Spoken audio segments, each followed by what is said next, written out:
begin very soon. I'm just going to introduce Platypus before we begin. Thank you all so much for coming. This is our first panel as a UCL society that we're putting on, so we're really grateful that you're here, and we're really grateful to be a society here. If you're interested in signing up, if you're not already a member, please see Tom, who's just left. But there's a sign-up sheet, so you can find it here. He's going around, so okay. Please sign up if you're not already a member of the Platypus Society here at UCL. We have weekly events. We have a coffee break every Wednesday at 2 p.m. where we discuss news and current events to the left, where we set different articles and we have an informal discussion about politics. We have a reading group every Wednesday at 6 p.m. where we ask broad questions like what is the left, what is Marxism, what is revolutionary Marxism, and we have quite a comprehensive syllabus. And that's every 6 p.m. on Wednesdays in the Angel Hub. And we have more information about that on one of our sheets. We have flyers, so you can find these with the address and where to find the readings and syllabus. Just over here by Max. So, I'm just going to read out a very brief bio about what Platypus is. We're an international project. The Platypus Affiliated Society, established in December 2006, organizes reading groups, a public forum, research, and journalism focused on the problems and tasks inherited from the old 1920s to 30s, new 1960s to 70s, and post-political 1980s to 1990s left, for the possibilities of emancipatory politics today. So we are an international society. We have chapters all over the world. Here we are in London. Thank you so much for coming. I'm going to hand over to Rory, who's going to be the moderator of the panel, and he's going to introduce what the panel's about and the panelists we have today. So, thank you all again.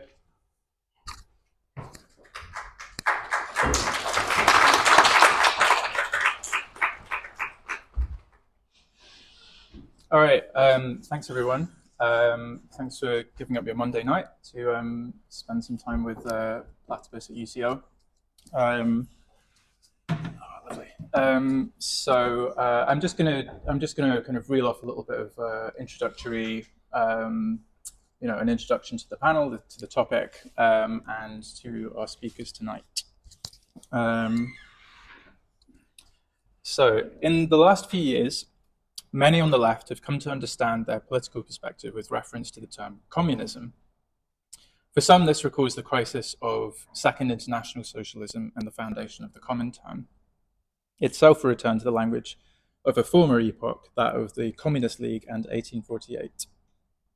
Further, it is the spectre of the 1970s left, then pronounced radicalism, that is the more conspicuous historical analogy. Oh, sorry. What is clearer than ever is that the avowed socialism of the millennial moment, expressed by inter alia, Corbyn, Sanders, and the DSA, and Die Linke, is now behind us. Its memory subject to the criticism of a new generation. Does the renewed ideological salience of communism signal a transformation of the meaning of leftist politics today? What new opportunities and tasks might this pose? Is it significant that street demonstrations for Palestine and against, for example, Biden and then Starmer seem to set the stage for the return of anarchism and Maoism? And is it an opportunity for Trotskyists to rethink their tactics or even their principles? How does the communist turn pass judgment on prior efforts, particularly or especially those of the millennials and their forebears, to achieve socialism? Is the political imagination of the communists substantially different to what came before? How so? Did socialism fail, or did it succeed insofar as it created the necessary conditions for communism? How should communists today lay claim to the history of the communist movement? And what is a communist party anyway? How does it, or how did it, differ from a socialist party? Is there such a thing as the party of a new type? So I'm going to say a little bit about each of our speakers as well. So directly to my left is David Black. David Black is an independent scholar, journalist, and a Marxist humanist, specializing in the history of the labor movement and radicalism generally. His publications include The Philosophical Roots of Anti-Capitalism, a chapter in Raya Dunayevskaya's Intersectional Marxism, and read Antigone, The Life and World of Helen Macfarlane, 1818 to 1860.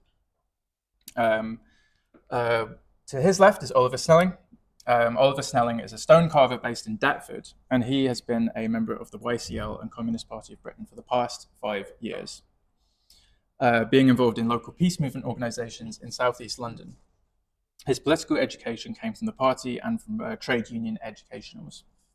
And then further to my left is Lawrence Barker, who is a writer and historian and the author of The Kick Inside, Revolutionary Opposition in the CPGB, 1945 to 1991, and Communists and Labour, the National Left-Wing Movement, 1925 to 1929.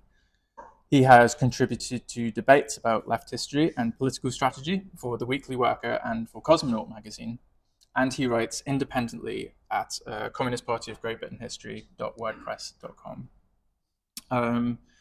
So I'll just say a little bit about the format of this panel, and then we can kick off proceedings properly. So each of our panelists is going to have 15 minutes to make opening remarks. Then there'll be a short period where each panelist can respond to what each of the others has just said, and then we'll open it up to Q&A, and I'd anticipate the second half of tonight being all Q&A. So get your questions ready. Yeah, that's enough for me. So without further ado, I'll pass over to David.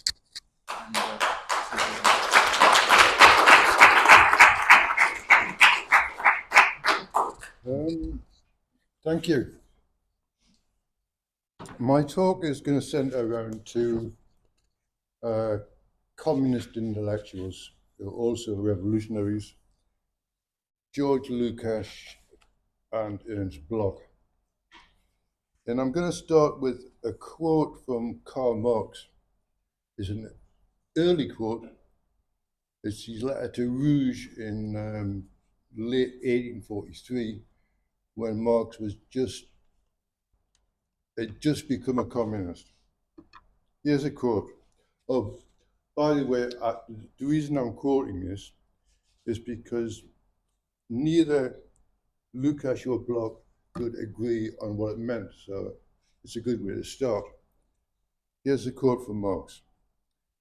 Hence, our motto must be reform of consciousness, not through dogmas, but by analyzing the mystical consciousness that is unintelligible to itself, whether it manifests itself in a religious or a political form. It will then become evident that the world has long dreamed of possessing something of which it has only to be conscious of in order to possess in reality. It will become evident that it is not a question of drawing a great mental dividing line between past and future, but of realizing the thoughts of the past. Lastly, it will become evident that mankind is not beginning a new work, but is consciously carrying into effect its old work. Now, 3 generations later, following the defeat of the German revolutions, in 1924, Ernst Bloch reviewed George Lukács's History and Class Consciousness. Bloch reflected on the defeats of the German workers' movement. Every putsch in Germany goes under, while every idea shoots beyond reality, without influence, almost without meaning. But now, he wrote, his very close friend Lukács, quote, a liberated thought brought it into the historical process of becoming, where it is no longer mere observation, but the most deeply informed expression of that very process itself. What Lukács had done was to look very closely at what the Second International had not. The section in Marx's Capital entitled The Fetish Characters of Commodities and the secret it entails. Central to Lukash's analysis is the Kantian antinomy between the subjective idea of what ought to be and the objective evolution of society, which just is or appears as such. Reification subjugates the attitudes and consciousnesses of people to the forms in which it finds expression. Quote, as labour is increasingly rationalised and mechanised, this subjugation is reinforced by the fact that people's activity becomes less and less active and more contemplative. And according to Marx, social relations between individuals assume the phantasmagoric form of relations between things. Marx is referencing the magic lantern spectacle in which real or imagined images are projected, one following the other, as if in a dream. In Lukács's interpretation, the structure of the commodity relations yields a model of all of the objective forms of bourgeois society, together with all the subjective forms corresponding to them. This contradictory contemplative activity is experienced as immediacy. The individual's experience of reification lacks the mediations which could reveal it in its totality and point the way towards a solution. Then that brings us to communism and the problem of class consciousness. Against the fragmenting yet totalizing power of the commodity, Lukács dialectically juxtaposes the particular commodity that production is based on, labour power. Since labour power cannot be separated from the labourer, then any real self-consciousness on the labourer's part of that relationship can be imputed. If you don't like the word imputed, ascribed. Imputed as real class consciousness.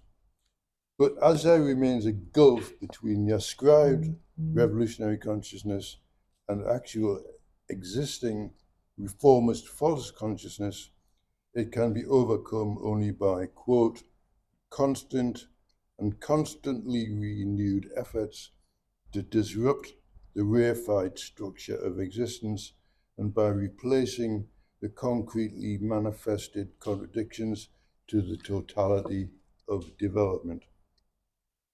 And that's where the Communist Party comes in. And Lukács isn't writing a guide for building a vanguard party from scratch. He's talking about a Comintern, which he thinks can unite Marxist intellectuals and class-conscious workers on a global scale. Ernst Bloch and George Lukács both understood Marxist theory of uneven development as indicating that there are various cultural forms from pre-capitalist society which continue to exist under capitalism, such as religion, forms of art, peasant life, romanticist idealism of nature, myth, etc. Capital will preserve, commodify, exploit, or destroy these forms as required by its development. So, in History and Class Consciousness, Lukács dismisses Bloch's argument that social revolution required a religious as well as an economic dimension. And by way of response, Bloch argues that Lukács' thesis, important and original though it was, needed to be supplemented by nothing less than a metaphysics of dream interpretation and the conjuring up of the divine. Now, the divine in this sense does not mean heavenly in dimension. It refers to a world-shattering historical event that is unmediated by any existing institution. For example, the peasant uprisings in post-Reformation Germany. In that sense, they just happened. They weren't called for by any political party. Bloch's book of 1924, Thomas Munzer as a Theologian of Revolution, is about a divine heretic who justified armed rebellion by the downtrodden peasants with citations from the Bible, especially omnia sunt communia, everything should belong to everyone. Luther denounced him in a pamphlet entitled Against the Thieving Murderous Hordes of Peasants, and in 1523 Munzer's peasant army was defeated and he was executed by the nobles. So Bloch has a book called Spirit and Utopia that he publishes in 1918. And in the spirit of Thomas Munzer, he writes, "It is necessary to oppose established power with appropriately power like a categorical imperative with a revolver in your fist." As he explained to Michael Lovey in a 1974 interview, Jesus said long ago, "I have not come to bring peace, but have come to cast fire on the earth." Besides, in 1914, the fire was already burning. The Sermon on the Mount preaches tolerance when I am affected, but when my brother is the victim, I cannot tolerate injustice, persecution, and murder. The Sermon on the Mount is not a pacifist tract. Thomas Munzer wasn't a pacifist either, and he was a better Christian than Lukács.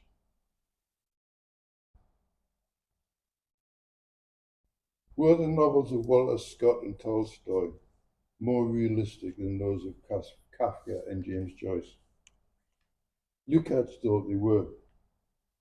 On the question of culture, Lukács associated expressionism and modernism generally with all forms of irrationalism in bourgeois culture, especially fascism. Bloch rejected Lukács' characteristic of the times as a homogeneous and linear road to decadence. Lukács' idea of art was classical and realist. For him, immediate experience had to be related to the totality of social development. Bloch, in contrast, saw new forms of social experience as requiring new forms of artistic expression. Bloch quoted Lukács' own words back at him on the need to discover the practical significance of the relations between the objective economic totality and the real psychological thoughts of men about their lives. Bloch's point was that if the left dismissed as irrational those real psychological thoughts of men about their lives, they would be co-opted by fascism, as indeed they were. Gillian Rose says that whereas for Lukács, socialism, communism will come about guided by the party in the course of the totality of historical development, for Bloch, revolution is a qualitative leap. An existing class consciousness, according to Bloch, is not working towards ideal class consciousness, but already possesses it in art, in fantasies, in ideologies. Different pasts live in the present and may still be realized in it. I don't think that these forms are as autonomous as Bloch imagined.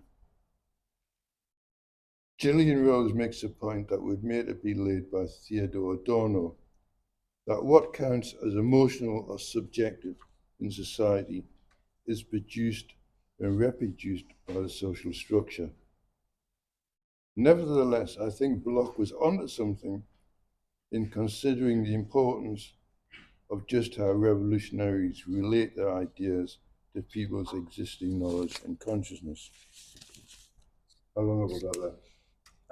That's perfect. Okay, that's enough for now. Just hold it. Tip it. Just hold it. Yeah.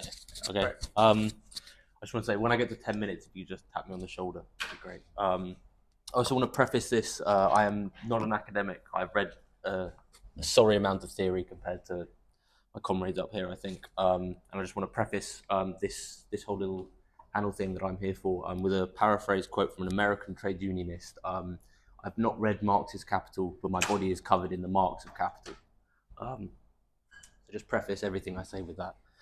So the panel email that I got was a much more dense question, starting with the question, what is communism? And I think we need to make a distinction between the social system of communism as an end goal of revolution, and then also the parties that we operate under capitalism as communist parties.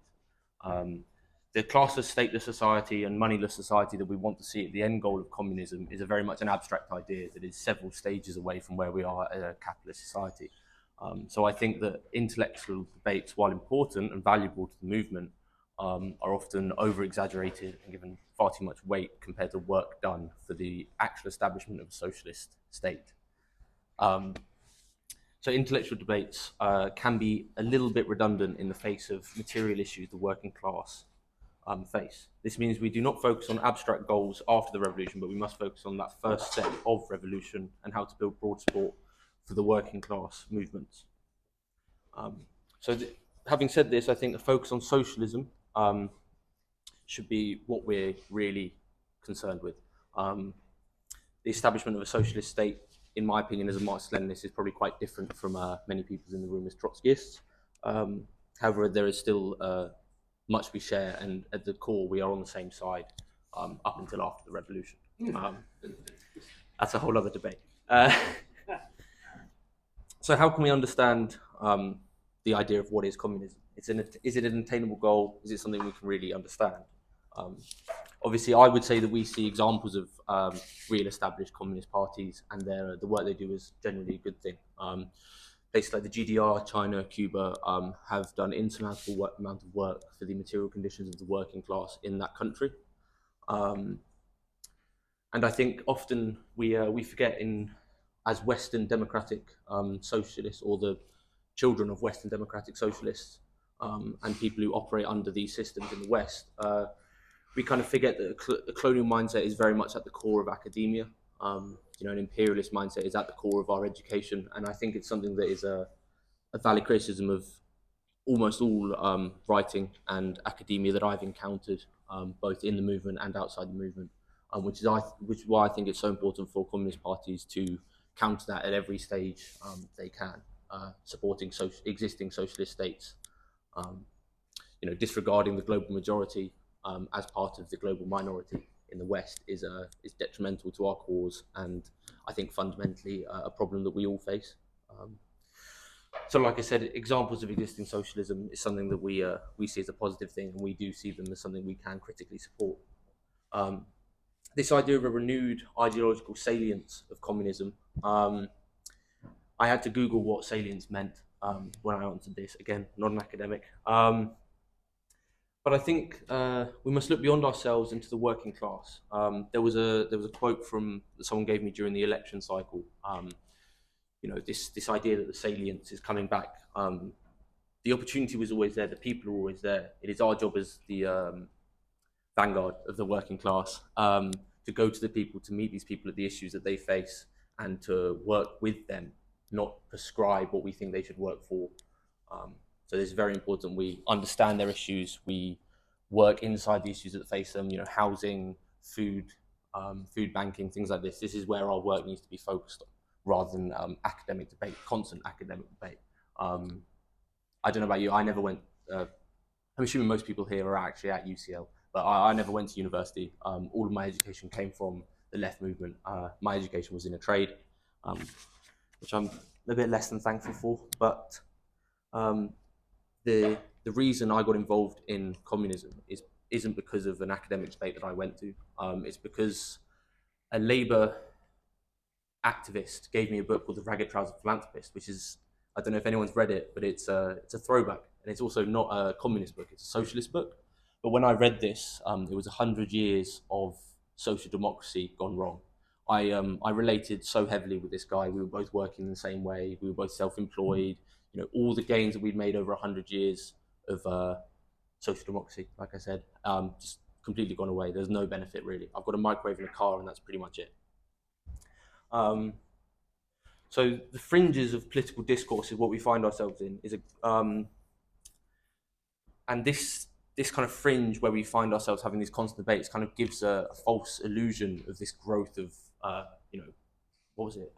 Anarchism and Maoism. I don't know what movements people have been involved in. I genuinely don't see a huge rise in anarchism. If you look at the global trend, global shift, I don't see a huge rise in Maoism. I see a huge rise in Marxist-Leninism. Not that I'm biased. Sri Lanka just elected a Marxist-Leninist party. The global majority tend to pivot towards Marxist-Leninist parties. You know, the BRICS movement, the BRICS group, that's an example. While not Marxist-Leninist, more broad left, is an example of a shift away from the Western hegemonic state. And I think this idea of this rise in weird fringe ideology is something over-exaggerated because we are involved in these kind of things. So once again, I say we need to go out into where the working class actually are and engage with them there. And I think this is partly Euro-communism's legacy, as it continues to mire our movement, rejecting the history of our class in favour of an abstract notion of what the working class should be. And I think when we talk about the Palestine issues and the genocide that's happening there, and the Biden, Starmer, and the failings of the Corbyn movement and things like that, I think that we again forget that the progressive nature of the global South in the West, we refuse to appreciate what's actually happening in this shift in favour of martyrdom and revolutionary purity. So I think it's important that we remember the broad left struggle, the International People's Assembly, things like this, groups that we can work with in a non-sectarian manner. And I think that's vital for our movement to grow beyond. Got 7 minutes? 7, oh, brilliant, okay. Yeah.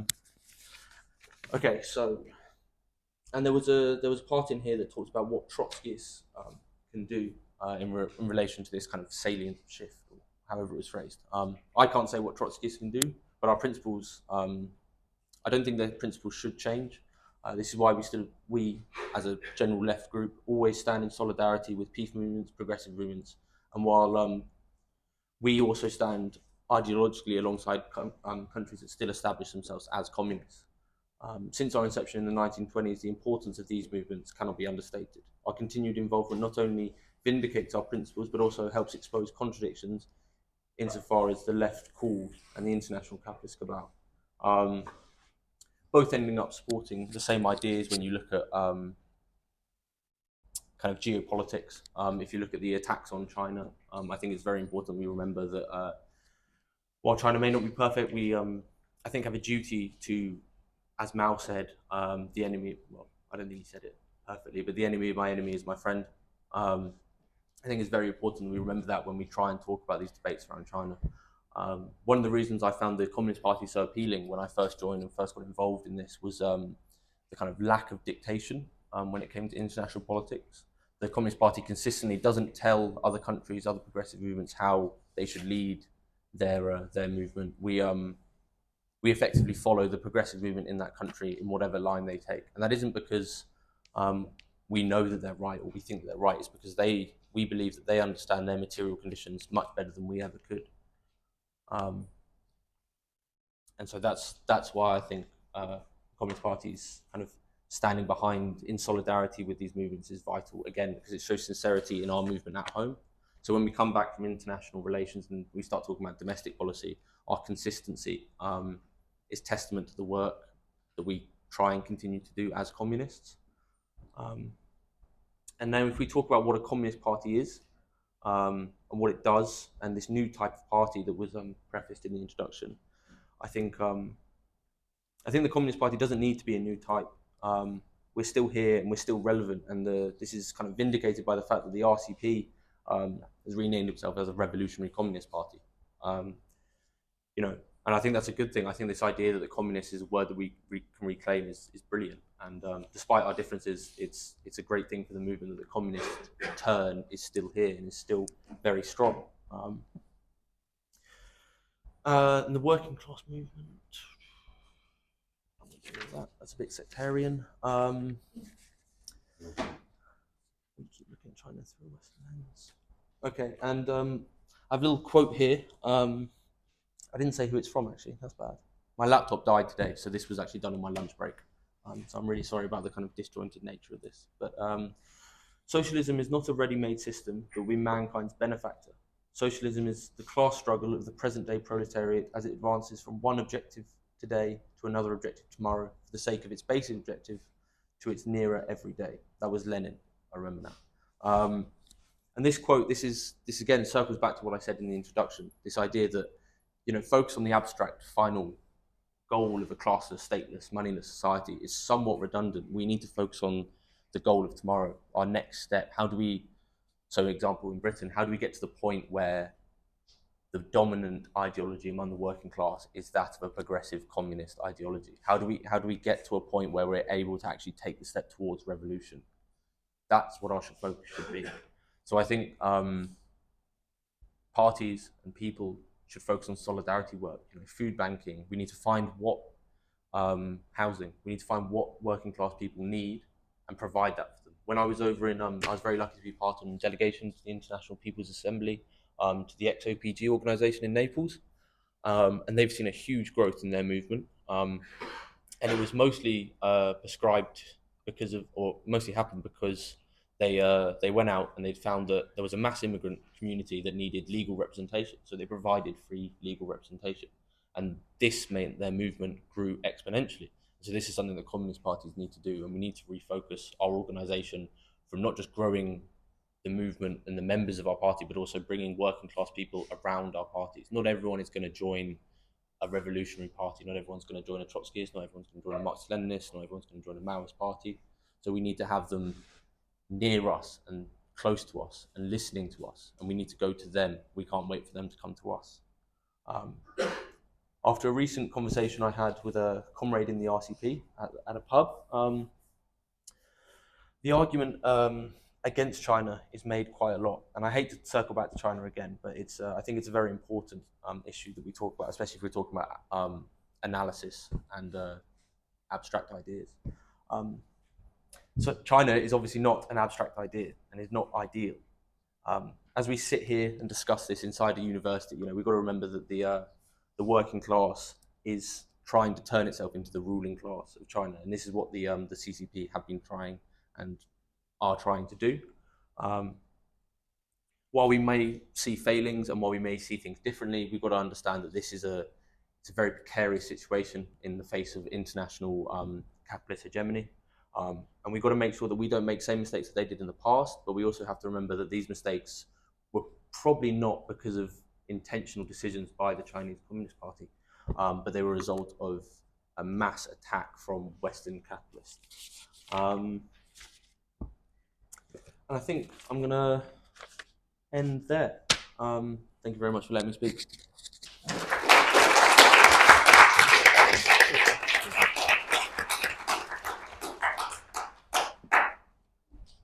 It'd be a pain if I stood up to Go your for it. cameras. Yeah, sure. Right. You're looking cozy. Thanks. I feel like I'm on a chat show thing. To talk about our favourite pop songs and stuff like that. Sorry? You're on the View. Yeah. So I'm going to talk to you about something quite different to what the previous two speakers are going to speak about. And I'm going to talk to you about a minority within a minority of a movement, in essence. Obviously, there's been a communist turn, as was identified in the premise of this talk, and there's a much bigger kind of people of self-identified communists, as Oliver's talked about as well. And obviously, there's some bigger organisations than I'm going to talk about in that, the Communist Party of Britain, the new RCP, etc., and also there's been a kind of move to re-engage with some of the symbols and some of the words that we used to use in the communist movement, like Leninism, hammer and sickles, and all the rest of it. But I'm part of a minority within that minority of communists. Really, what's kind of emerging at the moment, both in this country and across the world, is what I would call a pro-partyist trend. Okay, well, I'll explain a little bit of what that means, or at least I'll try. These are the communists who believe in refounding a communist party in Britain and elsewhere and internationally. They believe that the founding of that communist party, the refounding of a communist party, is the key strategic task for the working class movement. It's kind of taken for granted by this trend that any new CP will need to be the result of a merger between the pro-party Marxist forces and the working class movement as a whole. In other words, what we mean by party is not some cloistered little group, a little sect, or a group that believes in a certain view of the Soviet Union or China, or a certain view of philosophy, or a certain tactic that you've culled from the past. That would be a false route to founding a communist party, because as you all know, the difference on all that type of stuff are manifold. If we start talking about philosophy and founding a working class organization on a particular philosophical interpretation, that is going to be the kind of death of any kind of movement, as has been proved by the far left anyway. That doesn't mean that the party is founded on nothing. It needs to be founded on a principled program that people can at least accept as a strategy for making a working class revolution. But what we're talking about here is the actual party reflecting the diversity of the class itself, refracting and reflecting and influencing the working class as a whole. The working class is not one lump. If you go in any working class community, if you come from the working class community I come from, which is a backward working class community in Oxfordshire, you'd have to say in political terms it is pretty backward and is pretty, it's not particularly a hotbed of progressive politics, let's put it like that. But you're going to find a whole heap of different interpretations and opinions and views. And I find in my working class community that diversity that I find between me and my friends and my cousins and all the people I grew up with, when you go in far left groups, that diversity is not reflected, and it's far more linear and far more kind of univocal and one voice. And I find that that's a kind of problem. Such an organisation, the party organisation I'm talking about, would host open debates in front of the class, and it would enshrine the rights of factions and dissent and individuals, and it would also insist upon a strict rotation of leadership tasks, because we all know that far left groups have got bureaucrats who've been in charge of them. Some of them are more nicer than others. Some of them are absolutely fucking terrible and abysmal people, and we all kind of know who those names are, and I don't have to repeat them for you. The reason for the emergence of what this kind of new pro-party trend is what you might call a fake picture syndrome. So the more you invest in a dodgy Rembrandt or a dodgy Picasso, the less like you are to question its authenticity. So if I spend £1 million on a Picasso, I don't want to hear somebody who's telling me that this is a fake. I don't want to hear that, and that's usually what museums squabble about in the capitalist art world. They'll have two museums will have the same picture. Neither of them want to hear that the other museum's picture is the real one. And this is what happens in the far left movement. People invest their lives in what I would consider to be very false kind of ideas and ideologies. People invest, they don't, you know, it's not a casual commitment being on the far left, and it's a kind of act of heroism being on the far left in the last 25 years since the fall of the Soviet Union. But people don't want to really, in my experience, have never wanted to really confront when they've picked up histories and tales and myths and narratives that when we actually look at the history of Bolshevism or the history of communism, they don't stand up to proper examination. And that's kind of, you know, some of the work I do as a historian, or at least I try. So when you, so what I would, just to talk in more specific terms, I'd guess the pro-partyist trend that I've identified and that's kind of cropped up is there's an older trend around the CPGB Weekly Worker, a group which I used to be associated with, but I'm not very keen on, and I've had various ups and downs over the years with. But there's also quite a lot of other groups. There's Communist Future in Manchester, Prometheus, talking about socialism, lots of small circles in Britain, bigger circles abroad, the Dutch Communist Platform, Cosmonaut. These groups all share the same kind of underpinnings that I'm kind of talking about. But it's influenced by two writers, really. The historian Lars T. Lee, who's a writer on the history of Lenin and Bolshevism, I'm going to talk about a little bit. And also there's a book by Mike McNair, who's a CPGB PCC member, Weekly Worker. He wrote a book called Revolutionary Strategy, which has been a bit of an international phenomenon. It's not been that popular in this country, but abroad it's been very strange. And what the strange phenomenon is that hundreds of people have been reading that book abroad, and then groups have cropped up influenced by American people and Dutch people rather than the people who actually wrote about it in Britain, which is one of the oddities of the current period. But there's kind of, I'm going to talk though a bit about Lars T. Lee's kind of work, who has taken on quite a lot of the Cold War historiography that's kind of bled over into the Trotskyist movement, the official communist movement, and the Maoist movement. And I'm going to just give you one example of that from the thing, the Party of a New Type. Lenin in 1912 was supposed to have formed a party of a new type, a brand new party, breaking with the old Russian Social Democratic Labour Party, breaking with Menshevism for once and for all, and founding a Bolshevik party solely based on his faction in the Russian movement. And that's the story that will be repeated. You'll find it in, and also there's lots of other tales about Lenin being a dictator, being scared and worried about the workers, etc., etc. When you actually look at it, as Lars T. Lee has done, and when you actually read Lenin's collected works of that period, Lenin wasn't actually trying to do that at all.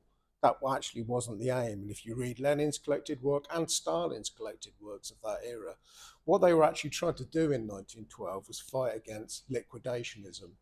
The idea that cropped up in the Russian Social Democratic Labour Party that after the failure of the 1905 revolution, we needed to liquidate the workers' underground, and we needed to look for more kind of legal means to pursue our struggle. Lenin opposed this because he thought it was a liquidationist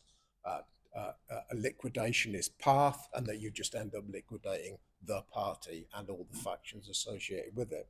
So therefore, what Lenin tried to do is he tried to enlist the pro-party Mensheviks, who were led by Plekhanov, the socialist thinker, and he tried to work with other factions as well, the Bundists and other people. Lenin was prepared to work with anybody who wasn't a liquidationist.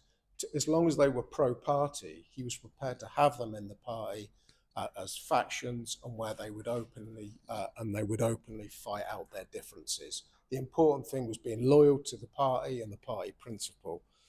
Now that didn't turn out very well in that Lenin, that wasn't the organisation actually. Quite a lot of the Mensheviks fell away, but there were a couple of Mensheviks who attended the 1912 Congress, which was supposedly to launch the party of a new type, and it elected Plekhanov, a Menshevik, as its representative to the ISB of the Second International of that time. What I'm trying to get across to you is that Lenin's not trying to form a sect, or it's not a faction. He understands that the party is a bigger project, and it's the work of different factions and different trends. So any faction or any trend who stands before you and says, we are the party, and therefore follow us, the work has got to be done by broader groups, because we want to be part of the class, not a faction or a sect. And this carried on really, actually, in vast parts of the Tsarist Empire. What you actually find is right up until 1917, the Mensheviks aren't actually split from the Bolsheviks. They're not. They actually continue working together in various kind of groupings and formations, and therefore actually the actual split, Lenin's so-called formation of a party, Bolshevik party of a new type, is something of a kind of a formality. Yes, it didn't work out. Lenin didn't get the multi-factional party they expected, but that wasn't his aim in 1912, and it wasn't Stalin's aim. It wasn't anybody else's kind of aim. Finally, the last couple of points I'm going to talk about. So, in Britain, the pro-partyist trends have quite a positive appreciation of the early CPGB that was founded in 1920. The early CPGB in 1920 was a fusion of various different groups under the influence of the Comintern, the British Socialist Party, the Socialist Labour Party. The work of founding a communist party was not deemed to be the work of one faction with a very particular view of history. And both the SLP and the BSP had some very odd views of working class history, you'd have to kind of say. But it wasn't the result of a trend, and that's the type of actual fusion that we need to kind of think about in the current kind of period. The final point, I'm not making an argument for an insubstantial mush. I'm arguing for a principled organisation with a coherent strategy that people can at least accept. And it doesn't mean the type of dreadful broad left organisations that we've had, Respect, Left Unity, all those types of broad mishmash mush, which are actually dire organisations that don't help the working class achieve anything. The final thing really is just to say that but the only way to actually appreciate these kind of things is really to study, which I know the Platypus members here do. You need to study these things for yourselves, and you need to, don't take some old grey hair like me as some kind of font of all fucking knowledge on it, because I'm certainly not. But you need to go out and do your own explorations, because actually the working class movement, and I can tell you this as an historian who has to cram in history amongst all sorts of other crap in my life, we're short of historians. There's actually a shortage of theoreticians. That I'm not decrying like activism or that Oliver's talked about, but we also actually, we do need intellectuals. We do need actually people who can think. We do need people who can go and do serious kind of research on history, philosophy, theory, and all that type of stuff. It's incredibly important, because if we don't have those, we won't have a communist party, and we won't have a working class movement. Sorry, I ran a bit over. That's great.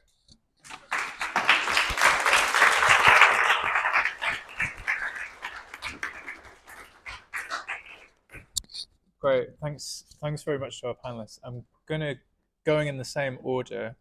I'd like to give you each about 2 or 3 minutes each to respond to each other's presentations. I know they're kind of they're all, you know, different in certain ways, but I'd be interested to see how your concerns relate to each other, and hear you bounce off each other a little bit. So David, do you want to start? I think whether we mean a party in the sense of, democratic centralism, which to me is a contradiction in terms, or whether we're talking about a party that actually represents the working class. The eventual goal does matter, and the eventual goal is the abolition of the working class. And if you don't tell the working class that that's what the goal is, they're going to say, what is your goal? And if you say, we want you to have high wages. You don't need a revolutionary party for that. You need a trade union.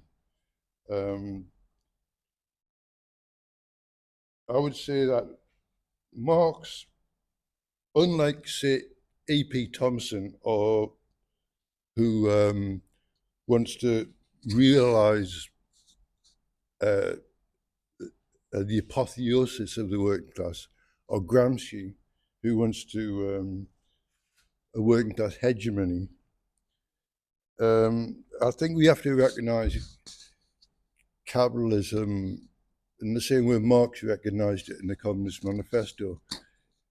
It's a case of Faustian demonism that is out of control.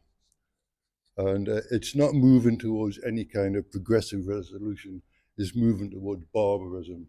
In that sense, I think Rosa Luxemburg was right, socialism or barbarism.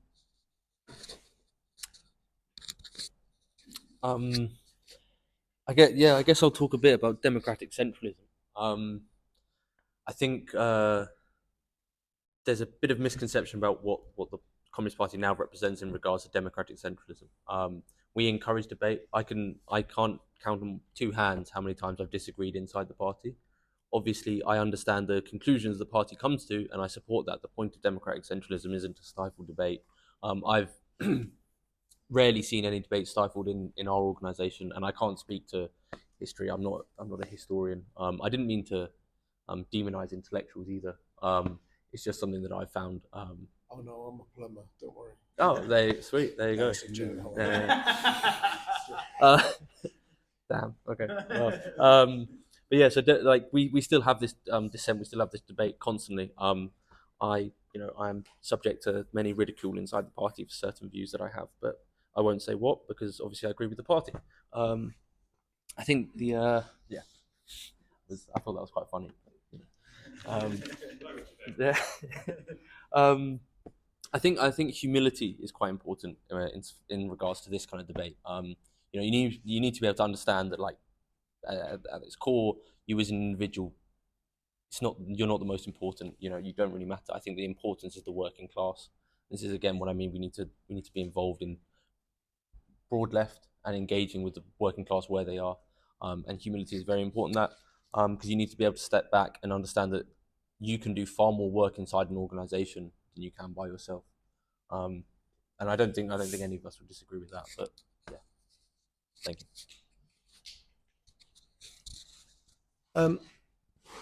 Yeah, well, there was two things I was going to raise up in the speakers have said, but I suppose I'll also talk about democratic centralism.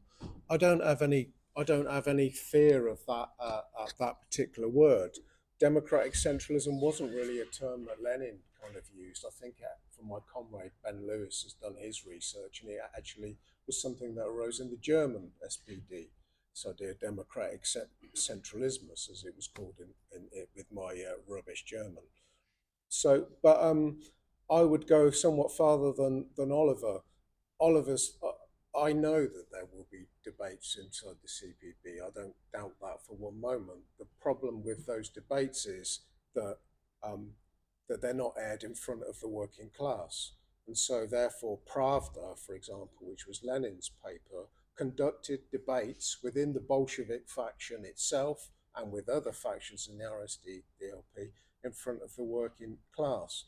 And this was a standard practice in our movement. In all of the papers of the Socialist Labour Party, of the British Socialist Party, and the early papers of the CPGB, and indeed in the CPGB right up until its dissolution, as I would call when it was liquidated by the Eurocommunists in 1991.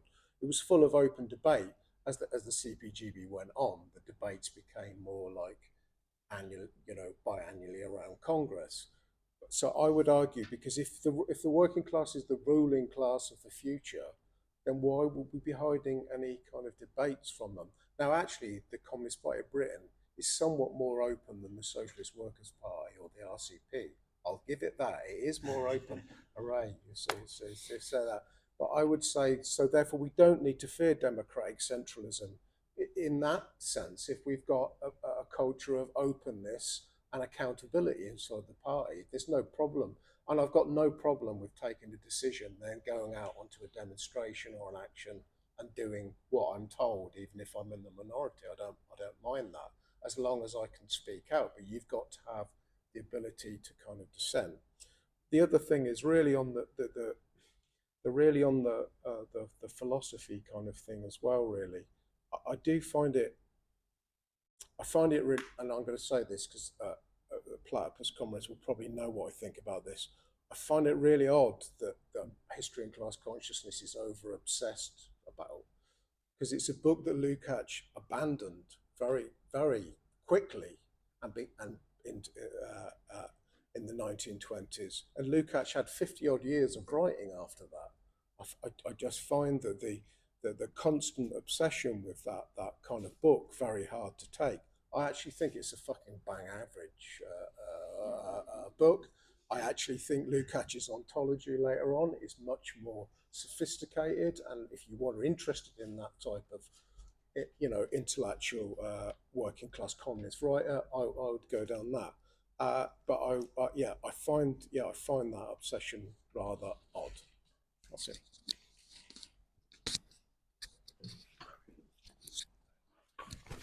Lovely. Okay, thanks very much. So if anyone would like to fire some questions in the direction of the panel, please raise your hands and I will make a note of you. And we've got a microphone to go and we have a roving mic. So any takers? Would you like to? I can just shout it. Oh, it's in the recording, bro. It's because it's going through the recording. Okay. Right. Hi. Instead of looking at communism in a quite abstract and intellectual way, what if we modernize it and make it broader? In that, what if today communism is internationally oriented? Because we have to be international because the world is globalized.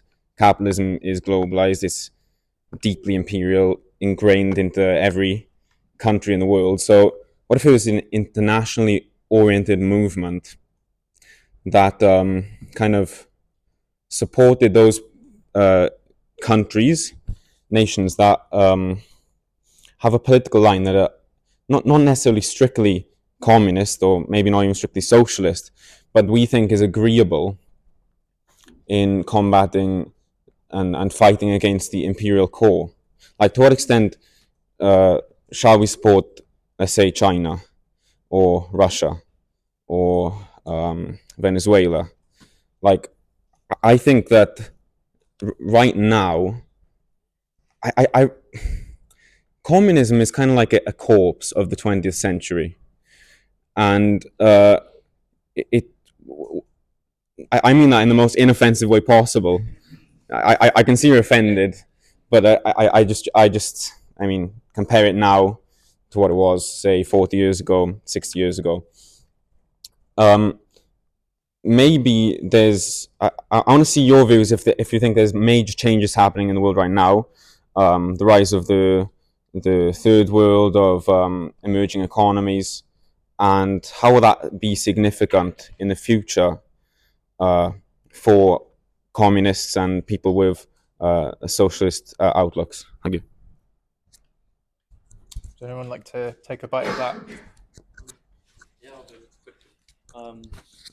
I've forgotten half the question. Sorry. I think, the rise of BRICS, like things like this, they're an example of progressive movements that might not necessarily be socialist. I think we need, like, when it comes to prescribing these ideologies, I just think we have no right to stand here and speak to progressive forces in countries. I think the International People's Assembly is a great example. It started in Mexico, I think, started in the Global South, and it's an example of a broad left strategy internationally that fosters relationships between progressive movements. So this kind of thing does exist, and I think it's just a matter of finding it.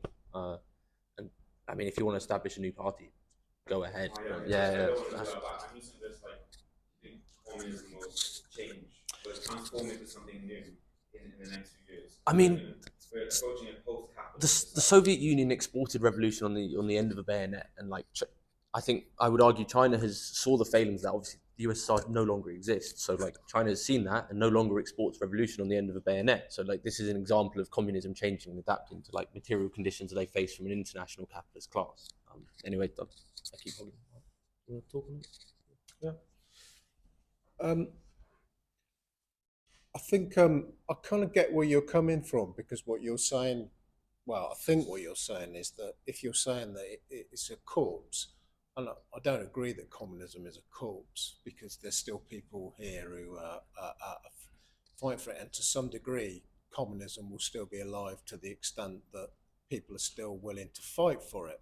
But I can see where you're getting at. But I think that the problem is going around the world trying to identify progressive kind of blocks and progressive countries.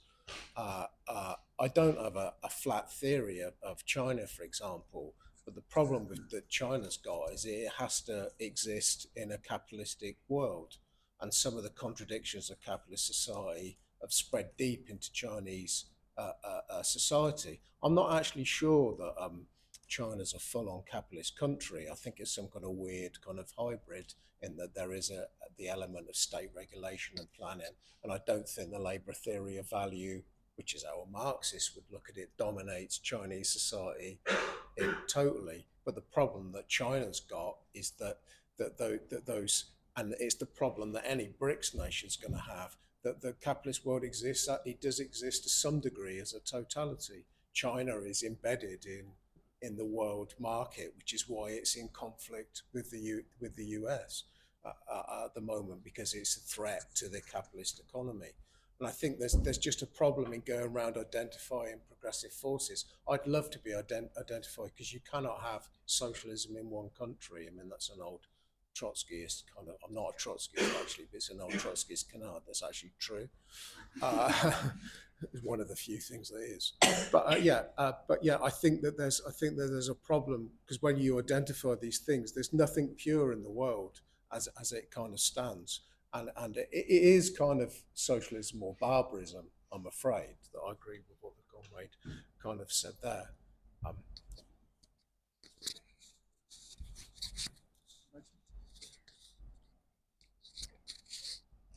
The fact is that China, as a model of state capitalist development, has taken hundreds of millions of people out of poverty. That's a fact. But it's not communist. It's not socialist. It operates in a world market according to socially necessary labor time. I was having an argument with a friend lately about BRICS, and I put it to him that BRICS didn't really represent a threat to the United States, because BRICS is a collection of failed states, more or less. And my friend says, will you really describe China as a failed state? And I've had to think about it, and I would say by bourgeois standards of what the state is, and that's the only standards we've got, in terms of liberty, equality, fraternity, freedom of assembly, freedom of the press, etc., China is a failed state. Lovely. Any some more questions? Artin, do you have?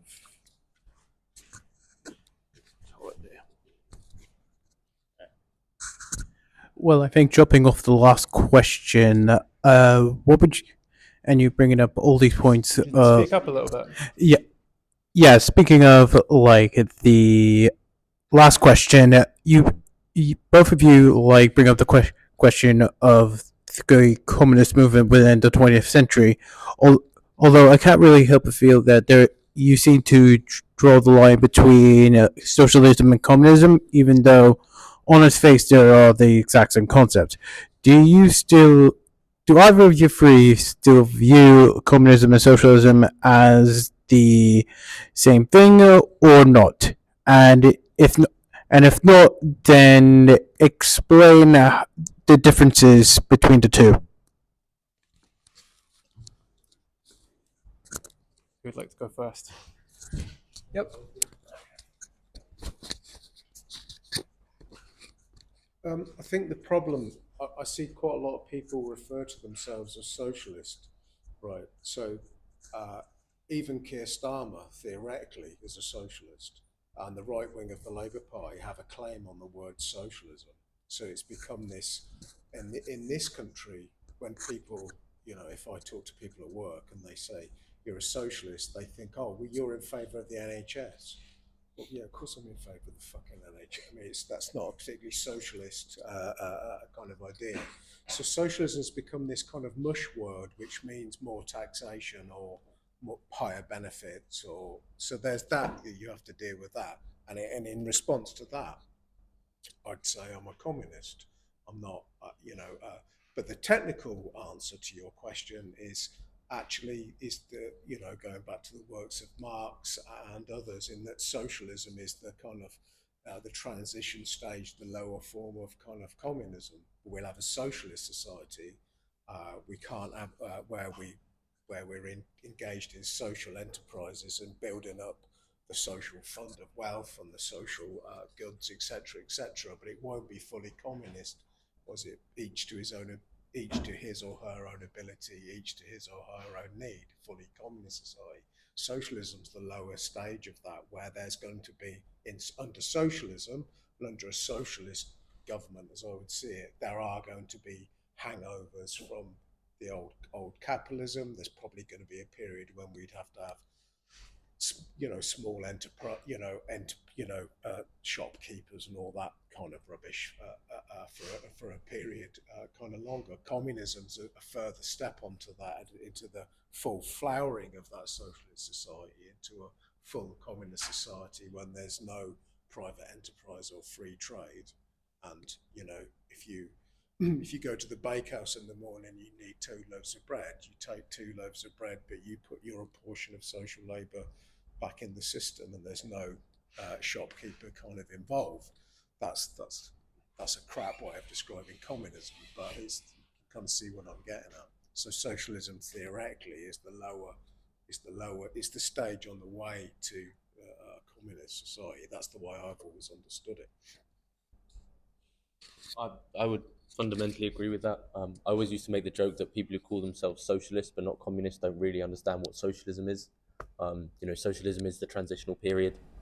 It gets you from A to B to C. C being communism. But yeah, I don't think I have anything to add to that. So.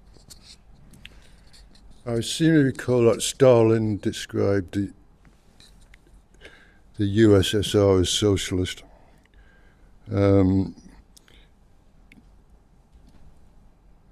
It was supposed to, according to the Stalinist ideology, it was supposed to lead to communism. In fact, it led to one of the most ruthless and barbaric forms of capitalism. It's clear from Marx's critique of the Gotha program that there is no stage between the dictatorship of the proletariat, however we define it, and communism called socialism. The job of the dictatorship of the proletariat is to abolish value production. Once value production is abolished, you've got socialism, communism. And by the way, Marx didn't, as far as Marx was concerned, the words socialism and communism were interchangeable. There was no intermediate stage called socialism. Thanks very much. I've had Tom for a little while. Would you like to?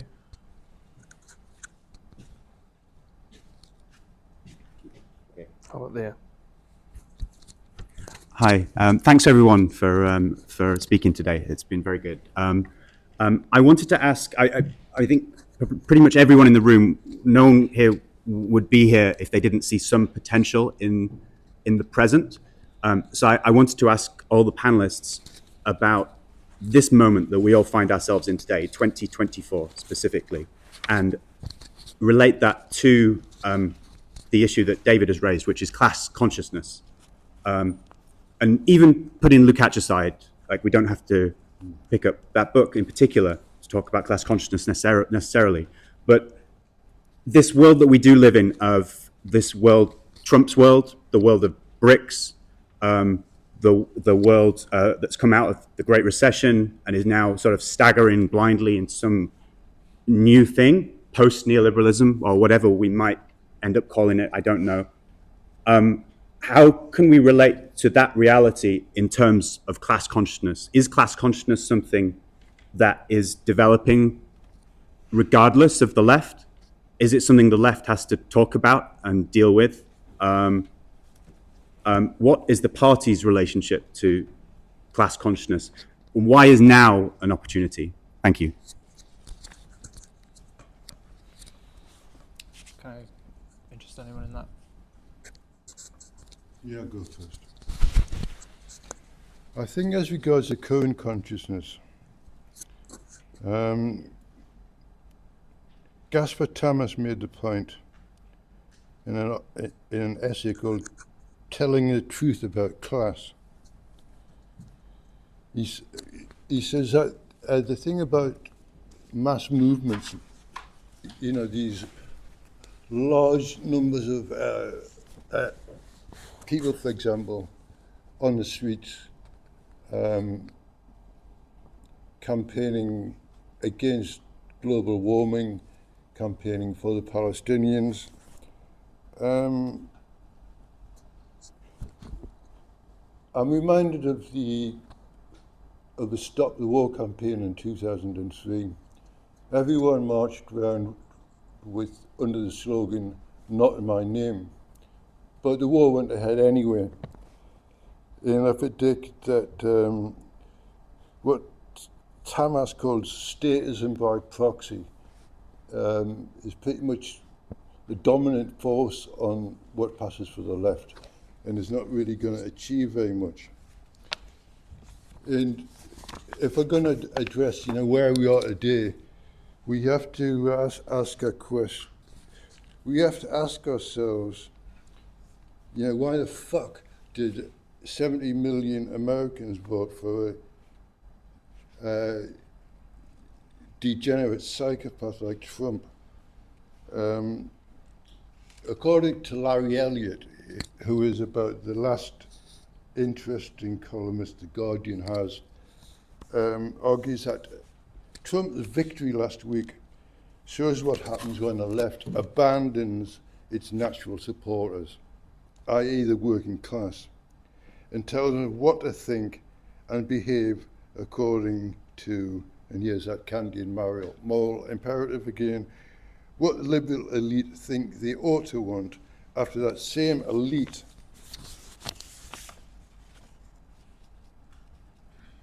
has privatized publicly owned enterprises, deregulated international banking, capital controls, cut taxes for the rich, curbed the power of trade unions, and slashed public services. I'm afraid, you know, that's where we are now, and it's not pretty. And not only is communism a long way off, but any kind of mass consciousness that is capable of grasping it also needs to be rebuilt, or built in the first place.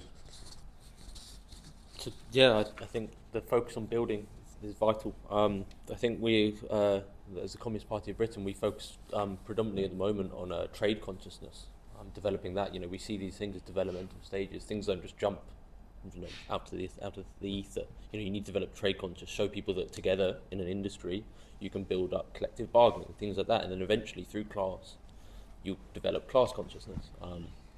I think the idea that like internationally we're aimless is I don't know. I don't think internationally movements are aimless. You know, I think there's a vast shift, like I said earlier, in the global south among progressive and class consciousness states. Class consciousness inevitably kind of changes, and it might not necessarily always progress. It sometimes regresses, but like there is constant development and changement there, and so we just need to make sure that we are where the working class are, and we are able to show and lead and organise to make sure that this development of consciousness is pushed in the right direction. Well, I don't think I don't think class consciousness in the sense of in What Is to Be Done, Lenin talked about, which has often been mistranslated, but Lenin talked about the elemental like class consciousness, this kind of almost primitive. I think the Russian word shtickny, which doesn't really translate very well into anything in English, but that kind of elemental form of like class consciousness, which is still carried on despite the decline of the labour movement, and you can feel that if you if you go to any like football game on a Saturday afternoon, or you talk to your family about kind of life in general, and that kind of feeling, that elemental feeling that things are slightly shit and that they should be better. I don't think that elemental kind of which is a form of class consciousness. It's just an elemental form of living in a capitalist society. I don't think that's ever gone away, and I don't think that's ever disintegrated, and I don't think while there's a proletariat, I don't think that will ever go. I think the problem comes is exactly when you try and do something with the kind of far left, the left that we've kind of got at the moment. Because actually what happens is that the working class are quite capable in this country. Rail workers are quite capable of revolting against a Tory government on the, within the terms of their own institution and their own thing, and they were capable of doing it quite well. But what the problem comes is where does the far left fit into this? Because then the working class people see it like a disaggregated pool of different groups who all compete with one another.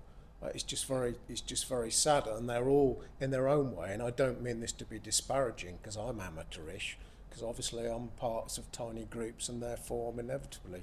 But as being part of these small groups in terms of society, we end up disaggregating ourselves, forming quite amateurish kind of groups that duplicate each other's kind of labour, and no one wins out of that, because working class people are quite capable of working out, no, I'm not going to, in general, working class people don't join far left organisations in their thousands, hundreds of thousands and millions. They would, they'll probably stake a bet that they're more likely to get something out of Keir Starmer, Tony Blair, or even, for fuck's sake, Boris Johnson and Nigel Farage. So I think that the problem comes is when I don't think class consciousness is any less prevalent than it kind of was. Britain seems to be more class-ridden than any time I can remember since the 1980s, in terms of the general kind of, and it feels like a more tense, like society when you go out there. Sorry, I'm sounding a bit apocalyptic now, aren't I? But do you see what I mean? But I think the problem comes is when what happens, and then it goes into this. I mean, really, if I had my life over again, would I get involved in far left groups? I'll probably have to think about it, because it's been, a difficult kind of labour. But hopefully I would, of course. It's always fun.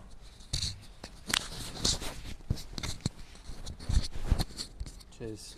Any more?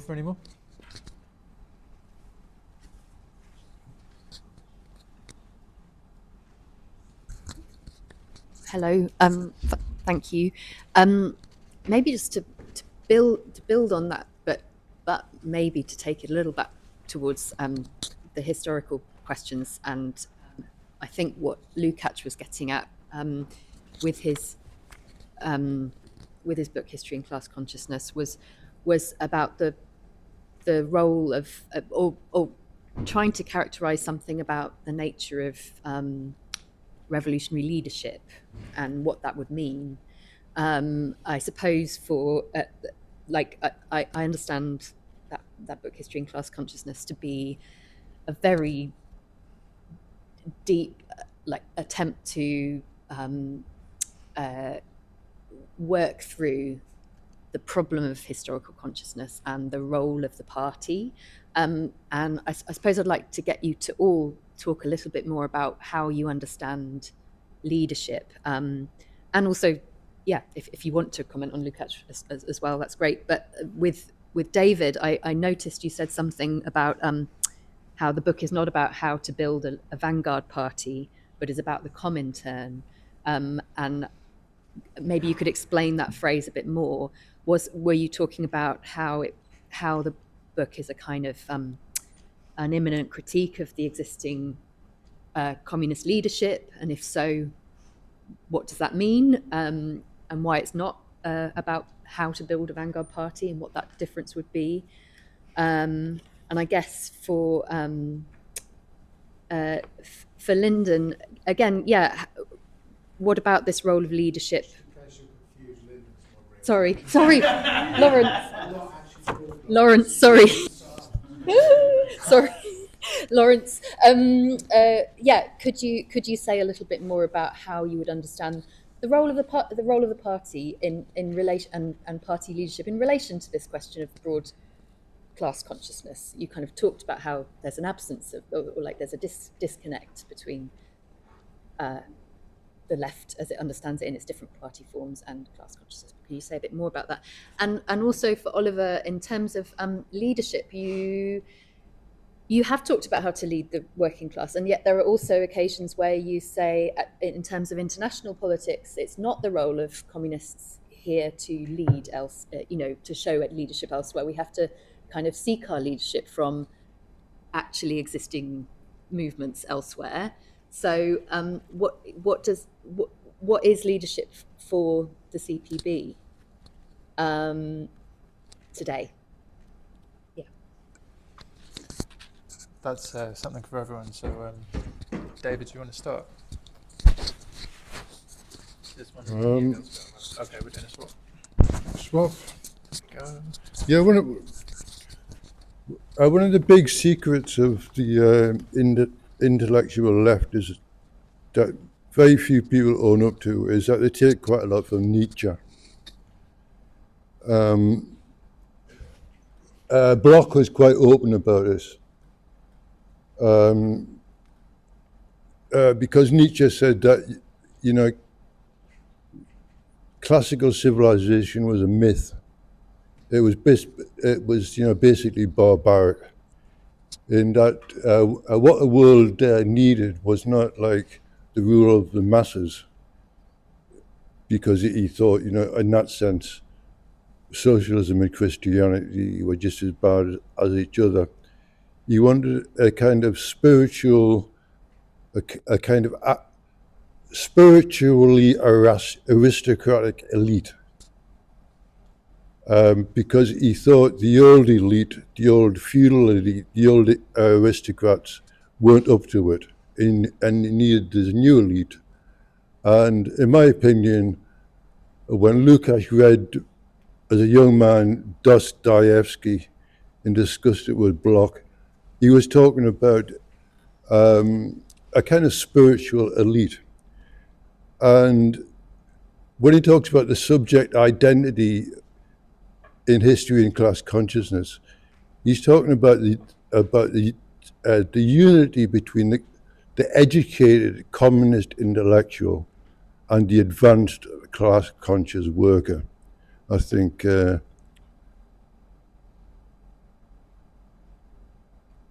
yes, he was talking about the Comintern. He thought the Comintern could fulfill that role, but he was such unlike Bloch, he was something of a party hack, and he accepted the party line and did so for the next 50 years. And the rest is history, so to speak.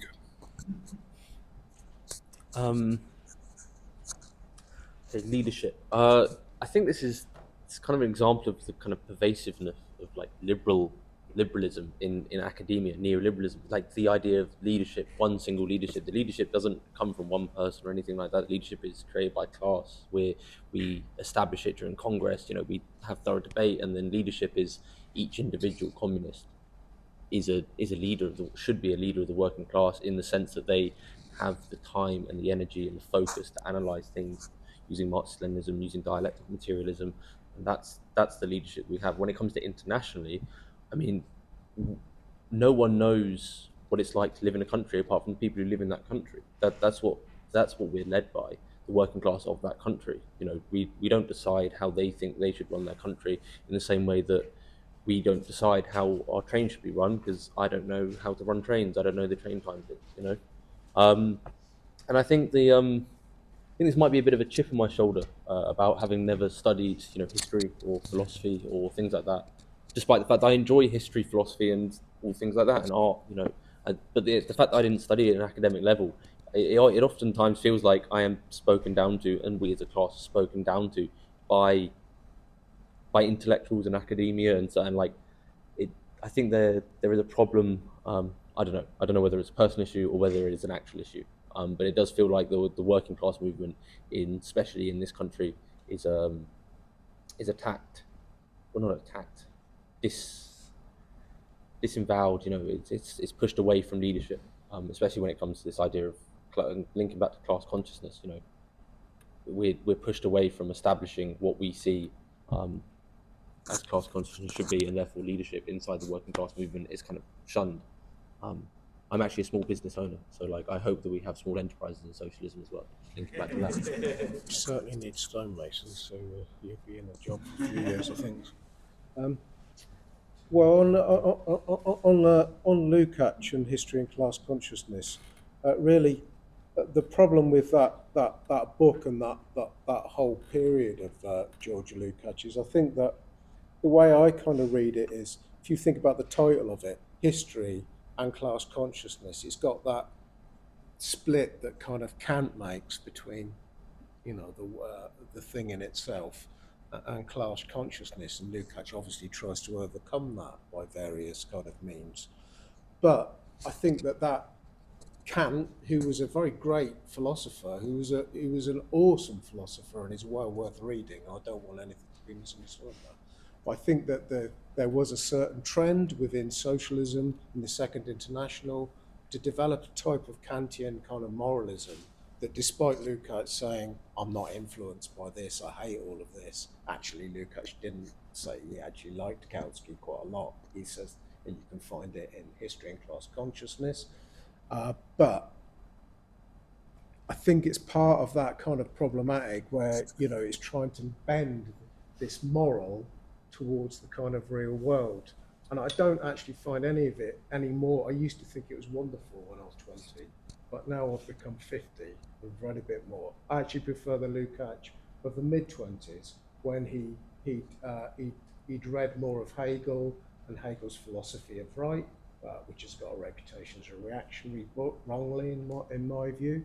It's got reactionary elements to it, but it's not reactionary kind of per se. I think when Lukács developed that more kind of objective thing, when he was actually having to face up to Zinoviev in the Comintern and bureaucratism in the Comintern, Lukács backed Stalin because he wasn't Zinoviev, basically. That's what has actually happened in the history of that kind of thing. I actually prefer Lukács in that because it's more kind of interesting and he's more thinking about the concrete kind of world. And Lukács' politics became much better towards the end of the 1920s with the Bloom thesis, which went back to kind of Lenin's, Lenin's perspective of the Russian Revolution that he inherited from Kautsky. So I actually think Lukács' leadership got better through doing that, and I just find history and class consciousness. It's the work of somebody who was developing. He's in transition. And I just think Lukács is just far better kind of later on. And just finally on the thing about you've raised about leadership kind of more generally, the way I see it, it really is that it's interesting that I know what Oliver's on about feeling talked down to, because when I was like, obviously I've been, worked in London for 20 years and it's been kicked out of me, but when I was like a working class kid who went to university, and you get just as much fucking talked down to when you're a working class student as you do if you haven't been to university. But that is kind of true. And then you get this, I had a chip on my shoulder and I thought, these fucking wankers, all this kind of stuff. I went on for kind of years. But then I kind of realized when I was older, when I actually read about the history of our movement, that that's false. That our movement in Britain, even not great though it ever was, it produced hundreds and thousands of organic intellectuals CPGB members in South Wales used to go out on the hillsides in the summertime when it was nice to get away from the pit village or whatever and go and read Capital in the kind of meadows. There should be no division of that. And if you actually look in the late 30s, people won't like this reference, I'm sure, but Stalin wrote that book about, that awful book about dialectical materialism. But that was actually really popular among working class, self-educated, organic intellectuals in the party. So I think we have to be kind of careful. And I think the kind of leadership I'm kind of trying to get at, well, or at least kind of theorize, is that you have that germinal stage of like party development where everything is discussion, everything is open, everything is kind of fluid, and it's an open debate. People would feel like they could engage in that. If we appear like the Jehovah's Witnesses do on the streets behind their plastic barriers with their predetermined ideas, that doesn't actually, not many people want to get, some people want to get involved in it, but a lot of people don't want to get involved in it. And I think that's how the left appears to the working class. But I don't think we should have this division between intellectuals and non-intellectuals, because it's not real. I mean, my dad's not an intellectual, but he can fucking work out the abstract algebra of a fucking horse racing form page. Like, it's really, it's quite phenomenal. But he'll say, oh, I'm not a thinker, I'm not an intellectual. But it's rubbish, he is. And he could talk, he could discuss for hours on the best way to play spin bowling or all the other things. My dad will out what good beer is. You know what I mean? It's ridiculous. So, but that type of leadership comes out of like a fusion and a merger of the working class movement with the far left, rather than what we, probably me and you, would think about it is the far left existing somewhere over here and the working class were over here. So that's a waffle on. Just to say, I don't think anyone on this platform has ever had a job with an academic institution, am I right? No, I wish I hadn't. No. I can see, yeah, right up at the back, please.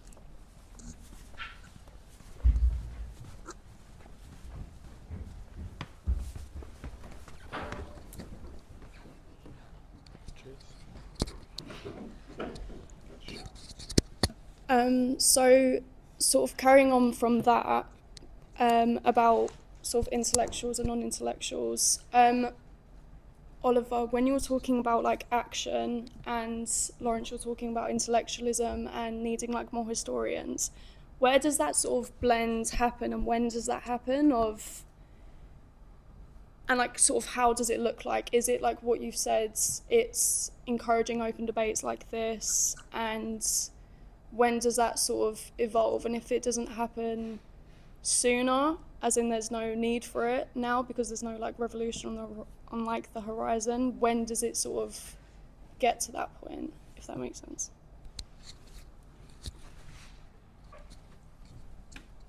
I feel like Lawrence, that was kind of directed at you primarily, so I'll give you the jump start.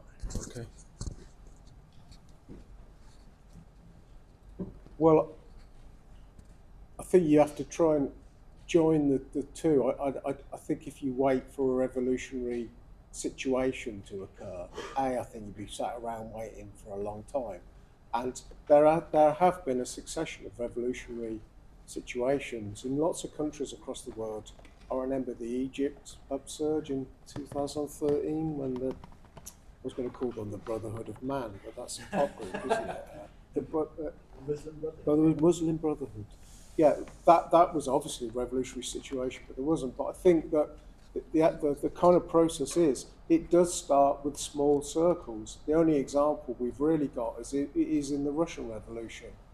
And whereas at the turn of the century, it was fundamentally a matter of small Marxist circles merging themselves with the upsurge within the rebellion in Tsarist society.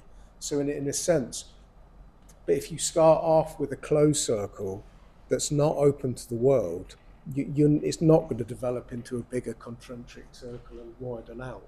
That will be what I would say. And so I kind of get what you're aiming at. You're right, it is, I think what you're aiming at is right, in that we're talking about small, tiny kind of groups, but actually what you do now can impact what you do in the future.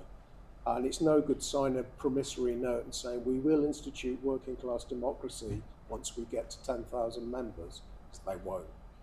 It won't. You have to start now. So actually, I think the small steps leading up to the big thing are actually critical. We meet the. I mean, we met them in the election. You know, the intersectionality between intellectuals and the activists. You know, it happens all the time.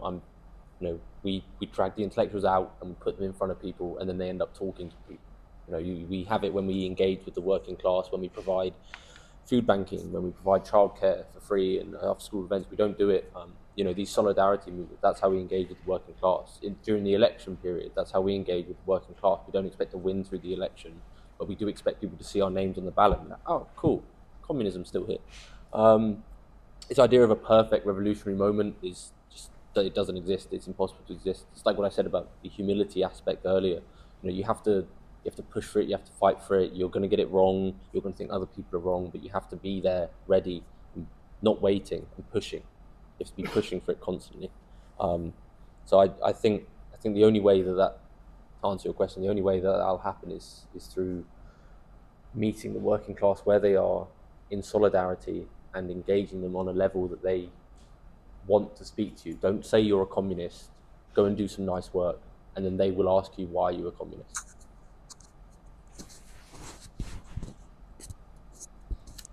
Danny.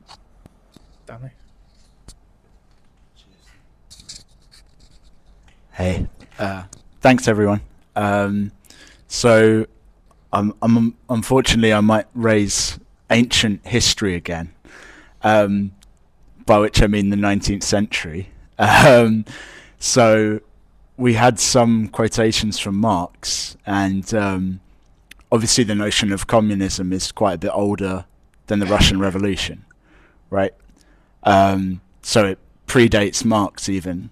You know, Marx writes some stuff about people like Etienne Cabet, who's like a kind of Christian communist, who's drawing on even earlier utopian socialism and trends from the French Revolution, which were sort of communistic.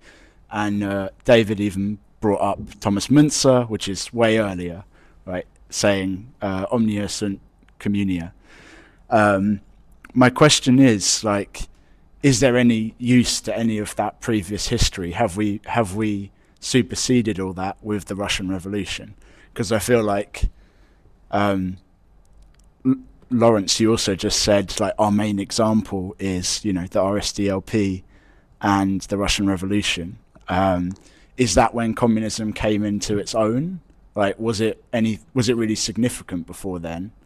And was the Russian Revolution kind of the fulfillment of all that came before? Like, it's the first point at which we can say, like, oh, right, communism, it makes sense now. Before it was just an idea. If that makes any sense. Like, why is the Russian Revolution an example, and why is it seem to come up so much as like the main example on this panel? I'd ask if that's helpful. Oliver, would you like to go first? Or we've got any? Okay. Marx is quite clear that he didn't invent communism. He says that if you want to trace a modern communist idea, you can go back to the French Revolution, and then you go forward to Buonarroti, Babeuf, the Ornites, and eventually he writes the Communist Manifesto. As I've said, you can't talk about communism earlier than that. And as a subject of one of my books, Helen McFarlane pointed out,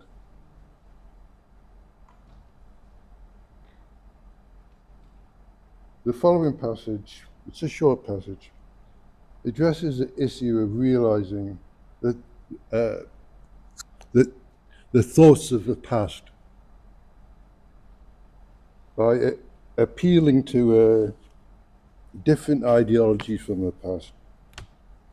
Jacobinism, Christianity, the Reformation, Enlightenment. And here's a quote from Harold Macfarlane, 1850. The idea of perfect liberty, equality and fraternity, the divine idea of love incarnate in the General Nazarene, she means Jesus Christ, is the idea we earnestly worship. It freed itself from the dead weight of a lifeless past in the days of Luther, bursting forth from under the accumulated rubbish of ages like waters of life, like a fountain to refresh the wanderer fainting in the desert. It found an expression free of all symbols, sagas, historical forms, in a Declaration of the Rights of Man by Maximilian Robespierre and the immortal passages of Rousseau's Contrat Social and Émile. The next step in the development of this divine idea will be its practical realization, the ethical, political regeneration of society. Yeah, I'm just going to talk very briefly because I think the others will be better answering this. I think the main reason Russia is so important to people is because it failed and it can't do anything wrong now. So like that's the reason why people attach it. You know, it's made mistakes, but like now it doesn't exist. So now we can talk about it constantly and it can't do anything else wrong.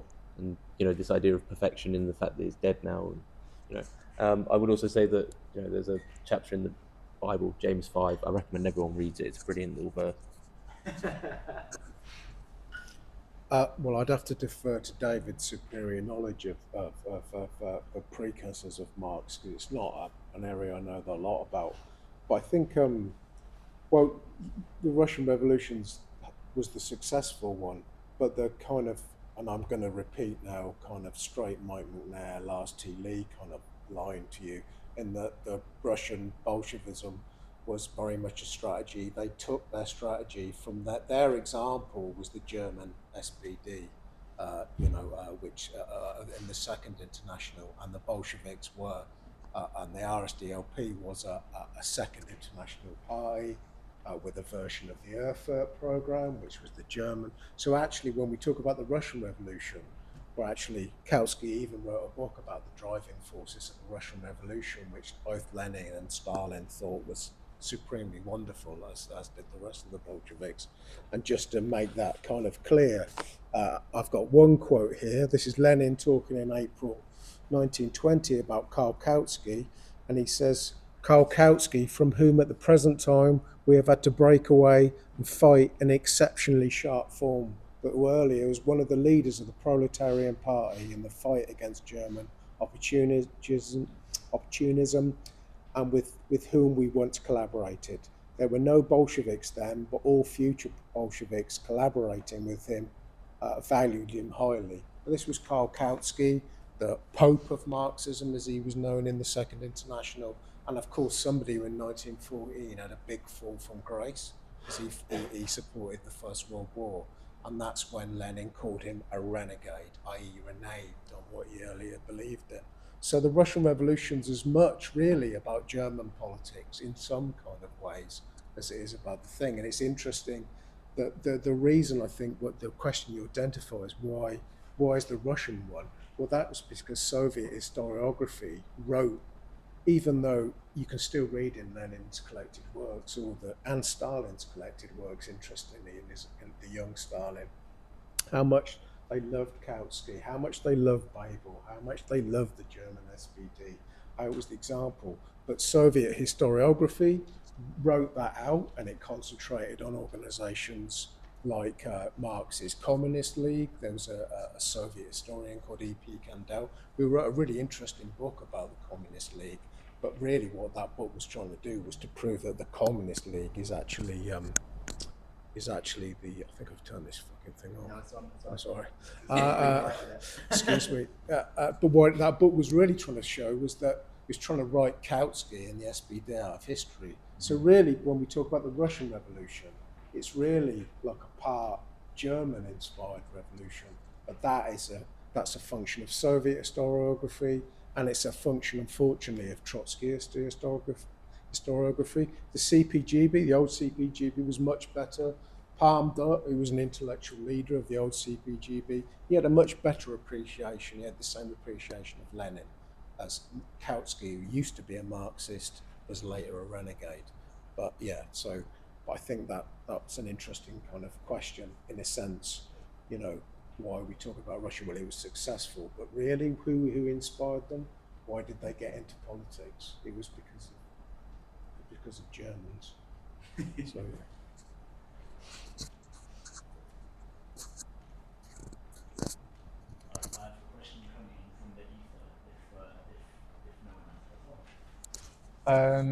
Yeah.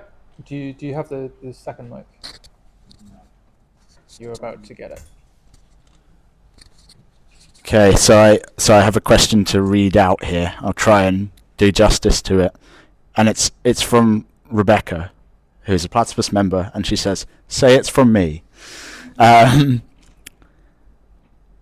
Okay, I'm going to try and work out how to turn this into something I can read. When reflecting on the rebranding of the IMT to the RCP or RCT, the Revolutionary Communist Party, Alan Woods said that young people have become disillusioned with socialism, which is something that came up in the past, right? Like, past in the course of the panel, which they associate with the failed Labour Party campaign under Jeremy Corbyn's leadership, and recognise communism as being more radical.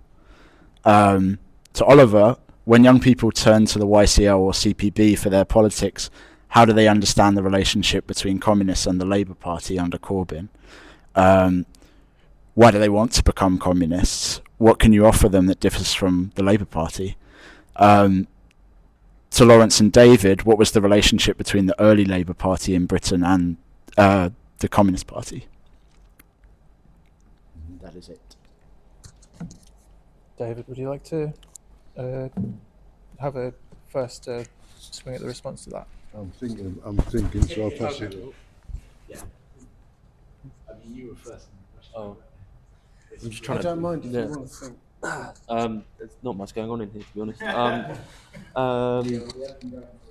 Yeah, I need a cigarette. So what we offer versus Corbyn and the kind of like the liberals. I mean, for the Labour Party, we actually do stuff. No, we actually do stuff. We're actually engaged in the trade union movement in a way that many Labour Party members aren't. We're involved in community action. We're trying to build like in Deptford, for example, we're doing just free life drawing classes. For people with kids, we're trying to engage with free childcare and stuff like that. I never experienced any of that in the Labour Party. It was all very disingenuous. It was very much talking down to the voter and stuff like that. We're sort of educational, social. Like being a communist in London, I'm not from London, is incredibly lonely. I don't know how everyone else feels about it, but like it sucks. So there is an aspect of that with the YCL and the party. Yeah, it's a nightmare. Just join the Labour Party again. But I got kicked out, so I don't think that's going to happen. And when it comes to like intellect, we talk about. I've been quite dismissive and a bit headstrong about it, but like there is an element of education inside from like-minded people. The YCL specifically also has quite detrimentally. It also has very few students in it. I think it's like 5 student members across the whole of London, whereas everyone else is working full time those 5 include A-level students. So there's a community there that as a communist you can relate to and you can talk to, and you have these kind of open debates and conversations constantly. That's what I think the YCL offers. As far as the party goes, similar kind of thing, just a bit older.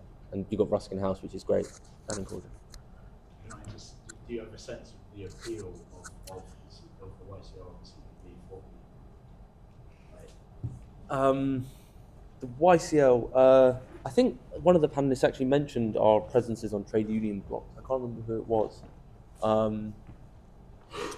There is a certain look that we've gotten known for, the appeal of like the fighting working class. You know, the idea that the working class is a hammer that smashes the ruling class, and in the same hand has a sickle which feeds the working class. You know, I think there is an appeal of that. The idea that we are standing on the shoulders of great socialists of the past, you know, old leaders and things like that. There is a certain sense of that, but also there's a very strong look to the future. And with the failing of the Corbyn project, there was an appeal that there was still kind of a communist and left socialist movement in the UK. Does that make sense? Yeah. Yeah. Cool. I think one thing we haven't really touched on, I suppose, is that it's kind of obvious that the communist turn, such as it is, and the appeal of groups like the YCL and the RCP, clearly the collapse of the Corbyn movement has led to that, and I can see why that is, because the Corbyn movement, if it proved anything, it was that the Corbynista movement went down in flames, and it fairly conclusively proved that the Labour left seemed to have an umbilical cord to the Labour right, which has an umbilical cord to the British state, as Ralph Miliband argued in an old study of that organisation, and it proved that out. And I can see why that's led to this kind of backlash, and there's been an exploration of like a truer form of Marxist communist kind of identity, and I think it's been very interesting. And I've come across kind of both groups. I did really like the YCL when they came along, because they put the shit up the CPP's leadership, and they really seemed to scare it at the time, when I thought that they were leadership that needed fucking shaking up. So I was glad to see that, whatever my criticisms of the YCL comrades in political kind of terms, I thought that was fucking great. I thought it was great to see the hammer and sickle being waved proudly on a demonstration. I thought that was absolutely fantastic. It's what we used to do in the Leninists in the 1990s, march around the streets with hammers and sickles and megaphones. And it's getting people's faces, and I liked that aspect of it. It was good. Also, the RCP, I have worked with them a little bit. I did do some volunteering work on their election campaigns. I think I agree with Oliver. They're much more student kind of based group. I'm a little bit more cynical about them, in the sense that it does feel like a rebranding.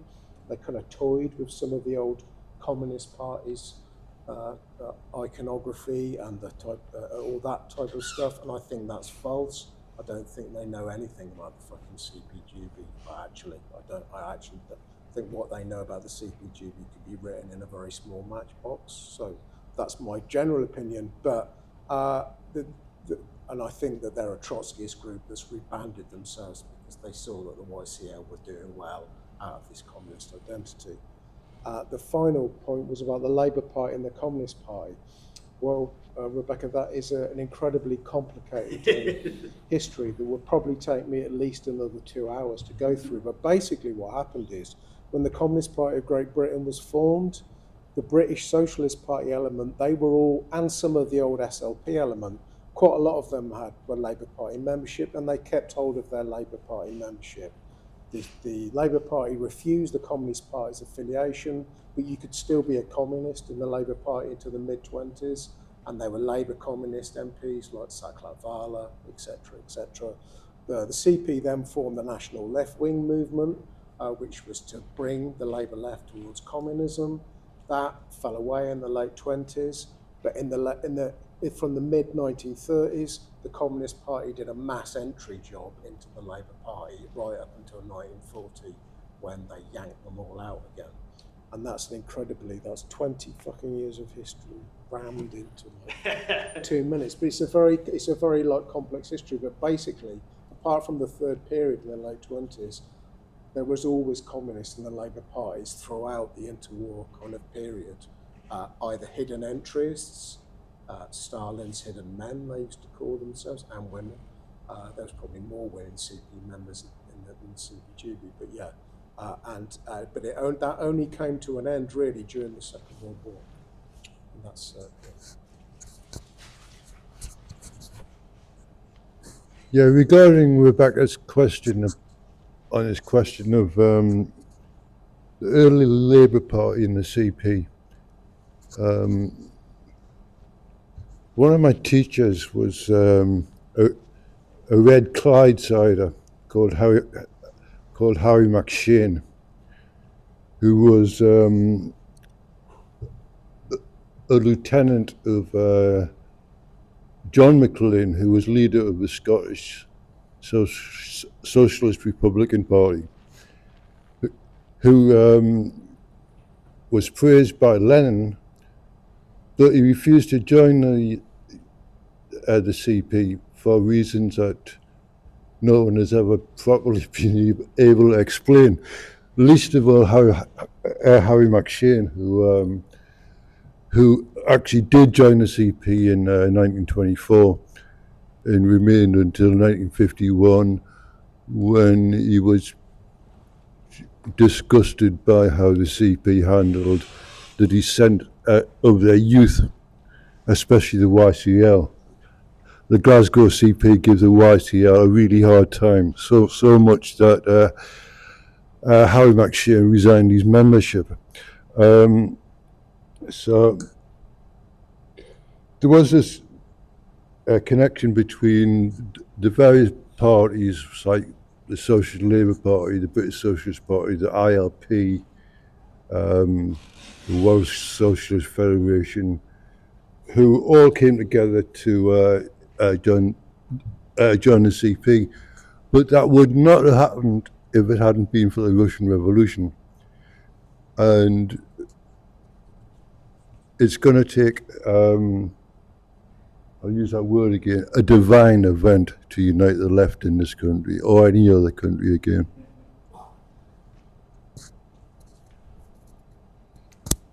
Cheers. I think we've got time for one more question. I would like the right up at the top right. Sorry, Hayden.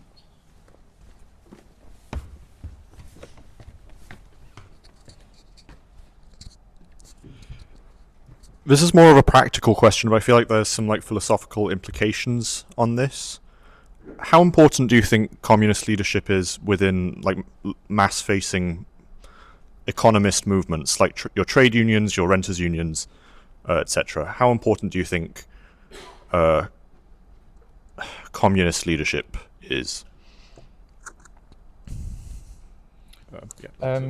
Oh, just with one eye on the time as well, I'd ask you and respond to this to also kind of wrap things up and provide any kind of closing remarks or kind of thoughts to end on. But yeah, communist leadership in trade unions. Anyone else? There have been lots of communist leaders in the trade union movement. I'll remind you that when James Callaghan decided to capitulate to the IMF in 1997-6, and there was a huge stink about it at the TUC, the sellout motion, which supported James Callaghan's move, was actually moved by Ken Gill, who was a leader of the TAS Union and was a member of the Communist Party. So I don't think that if someone gets to be a communist general secretary of a union, they're not going to sell you out, because the nature of trade union leaders is that eventually they will sell you out. I think we're going to disagree a little, I guess. Yeah, I mean, the Communist Party currently, I can't speak on historically, I'm not a historian and haven't read enough, but we currently have members in the YCL and the Communist Party who occupy high levels inside, unions, Unite, RMT, Unison, maybe not ASLEF.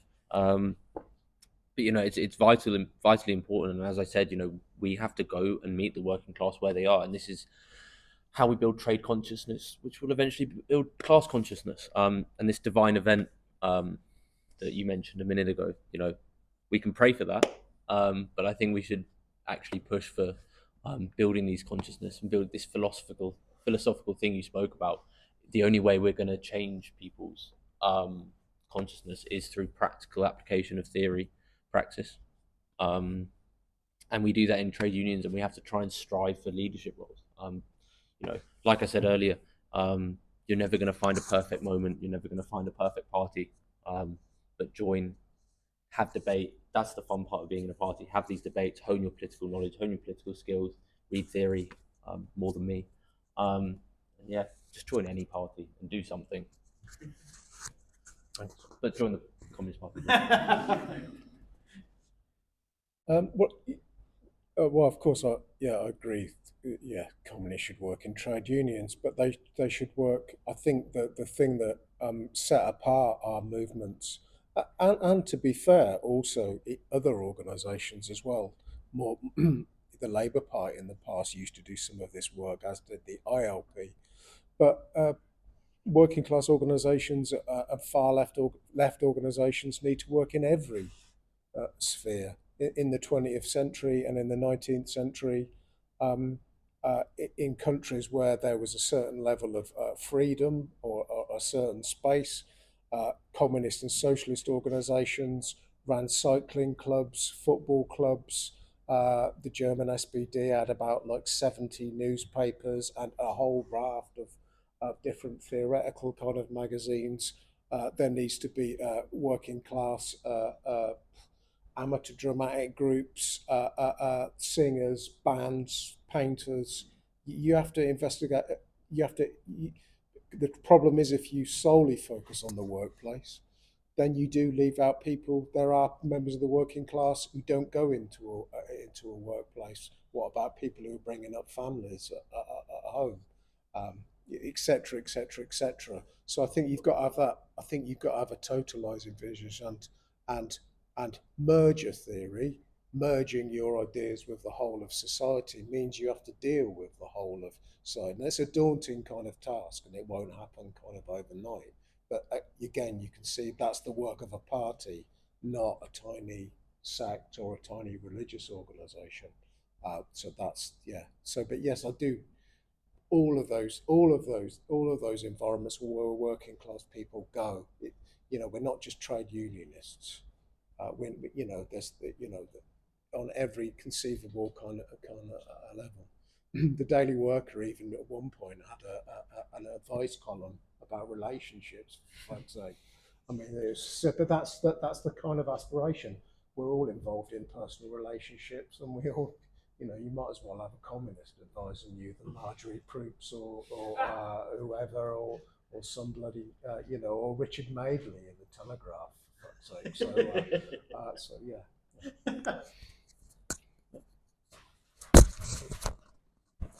Oh, I can't believe we're ending on Richard Madeley, but great. There's a couple of things that I've forgot to mention when I was introducing the panel, but I'll just refer you guys to. We have got a little bit of literature floating around behind my head. We've got the Platypus Review, which is our kind of free open submission journal. So those are free to take. And we also welcome a wide variety of submissions from different kind of perspectives on the left, including maybe even in response to this panel. If anyone is kind of feeling, inspired or agitated to write, then please consider writing for us. And we've got a couple of books on sale as well. But you can talk to us about that if you're interested. I believe there may be plans for something straight after this, maybe a little kind of a debrief at a pub. Yeah, pub about 10 minutes away. Is it Monkey on Wallace? It's the Marlborough Arms. So if anyone would like to stick around for that, you'd be very welcome to. But yeah, so I'll just extend again. Thanks to all of you for coming. I hope you got something out of this, and thanks to all our panelists especially. Cheers.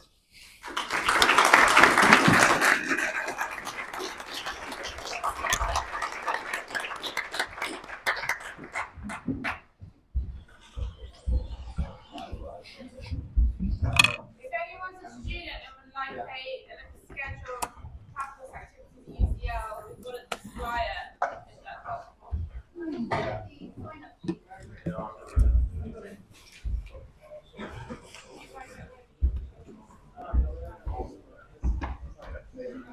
spoke a while back.